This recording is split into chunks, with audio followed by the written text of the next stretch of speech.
اور کبار محدثین نے بھی ٹیسٹ لیا اور ان دونوں امتحانات میں امام بخاری کامیاب رہے۔ سمرقند کے اندر امام بخاری رحمہ اللہ جب پڑھتے تھے وہاں کے محدثین کے پاس تو 400 ساتھی امام بخاری رحمہ اللہ کے ساتھ ان محدثین کے درس میں پڑھا کرتے تھے۔ ان لوگوں کو بڑا تعجب ہوتا تھا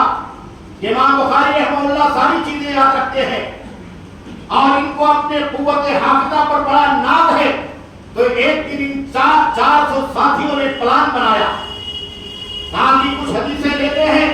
جس کی روایت کرنے والے شام کے لوگ ہیں اس کو عراق والی حدیثوں سے جوڑ دیتے ہیں، اور کچھ حدیثیں لیتے ہیں جس کو روایت کرنے والے عراق کے راوی ہیں اس کو شام والی روایتوں میں جوڑ دیتے ہیں، کچھ حدیثیں لیتے ہیں جس کے روایت کرنے والے مکہ کے راوی ہیں اس کو مدینہ والوں کی روایتوں میں جوڑ دیتے ہیں، اور کچھ روایتیں لیتے ہیں جس کے روایت کرنے والے مدینہ کے راوی ہیں اس کو مکہ والی روایتوں کے اندر جوڑ دیتے ہیں، اور دیکھتے ہیں امام بخاری کیسے پرکھتے۔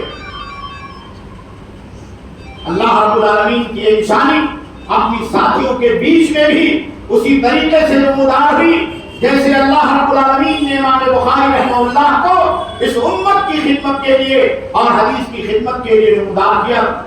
سارے ساتھیوں نے باری باری اپنی اپنی حدیثیں امام بخاری کو سنا دی، سندوں کو متنوں کے ساتھ الٹ کر کے اور غلط جوڑ کر کے پیش کر دیا۔ اسی مجلس میں امام بخاری رحمہ اللہ نے ان ساری غلط حدیثوں کو بھی غلط سند اور متن کے ساتھ یاد کر لیا، اور اس کے بعد کھڑے ہو کر کے ان ساری حدیثوں کو بھی سنایا جو ان لوگوں نے غلط جوڑ کر کے پیش کیا تھا، اور پھر اس کو صحیح کر کے بھی امام بخاری رحمہ اللہ نے بتایا۔ تو ان ساتھیوں کو یقین ہو گیا یہ کوئی معمولی آدمی نہیں بلکہ اللہ رب العالمین کی طرف سے اس روئے زمین پر اللہ رب العالمین کی نشانی ہے، جن کو اللہ رب العالمین نے حفاظت حدیث کے لیے اس روئے زمین پر نمودار کیا۔